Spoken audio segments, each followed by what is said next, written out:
how to keep doing the things when one just doesn't want to do the things. I'm going to share with you how I keep motivated. Let's go.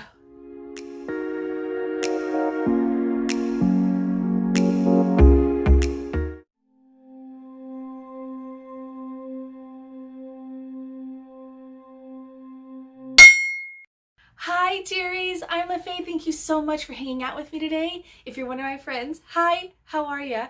And if you're new and you don't know, I am on an adventure to leave 100 pounds in my past. If you want to come along with me on the adventure, please don't be afraid to subscribe to my channel here.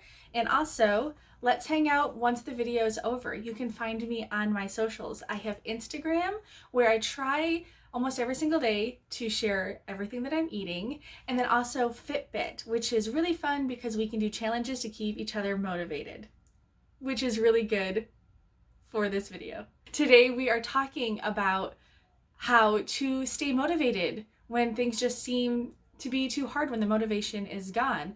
On top of that, this is actually a fun collab with the weight loss support loop that I'm in on Facebook.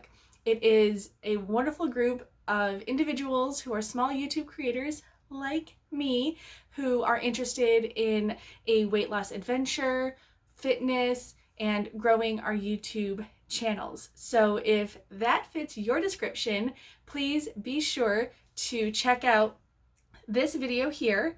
This explains it all very well by the creator, Angela, from Time Out with Angela, and all of the links for everyone participating in this video will be linked down below. Please be sure to check all of them out, give them a watch, like, subscribe, all the things, because we rise by lifting others. Also, it leads me right into my motivation. One of my big motivators for right now, especially with the weight loss adventure, is this community that I have found myself in. I am making connections and online friendship relationships that are so amazing, so supportive, and the accountability is second to none. I feel like I have a purpose for my weight loss other than the weight loss and the health. Just being part of something outside of yourself, being part of something that's bigger than yourself, for me, is a huge motivator. So that is motivator number one, being part of a group and having accountability. I have one other method that really keeps my motivation up, and it is planning. I'm sure that that comes to no surprise to any of you who have watched any of my other videos, because something that I say on the regular is fail to plan, you plan to fail. And I am just too stubborn for that. A big part of what keeps me going is the fact that I decided I wanted something. The maid of honor said it best at my wedding, that LeFae gets what LeFae wants. So once I've decided in my head that it's something that I want, need, then I just find a way to make it happen. It's how I've always been. As I've gotten older and my responsibilities have evolved and priorities have become bigger and more involved, I have found that planning and writing things down is of the utmost importance for me. And I want to share with you just a little peek into my planning methods. A little bit of a disclaimer, dearies. This is my best case scenario setup. Over the summer, during the plague times, I wasn't going as hard into this. However, I am going back to work on Tuesday. I am back at work.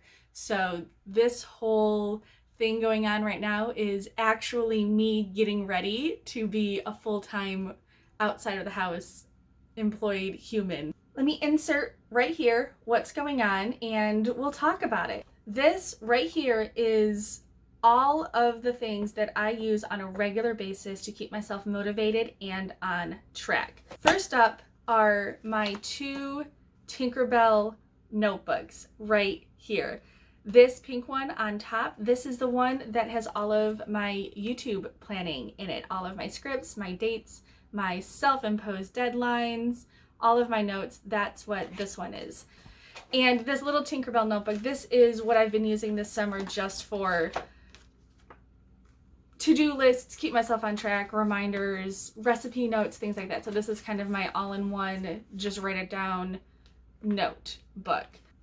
Next on my stack is this composition notebook. This is a brand new one because I'm anticipating I will be needing it once I am back in the school mode. And this is going to be very likely a journal. There's going to be a lot going through my head, and I'm going to need to write it down and stay clear-headed. Get this out of the way real fast. This is one of 2 Starry Night clipboards that I have, and when I'm working, I always keep this with me. It's a portable desk so that I'm always ready. This right here is the bulk of my planning. This is my bullet journal, which I don't use like a typical bullet journal. This is a quick glimpse at one of the layouts from just a few weeks before lockdown happened. And this is a spread that was working so well for me. Along the bottom here is what we had planned for dinners, and down in this section here, I would do my daily to-dos and things that were priority that I needed to get done. I did schedule out my days by the hour. That was very important to me, so that I just knew the format of the day. And top priorities would always go here.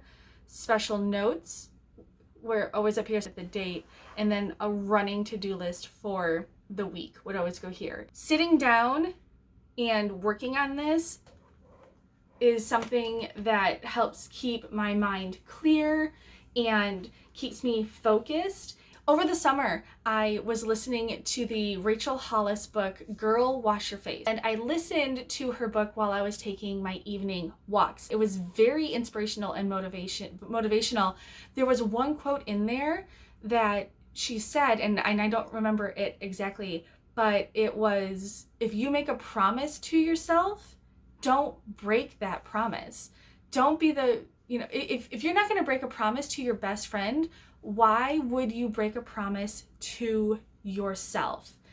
And that was a huge, huge light bulb aha moment for me, because I pride myself in keeping promises. If I commit to something, I'm going to do it.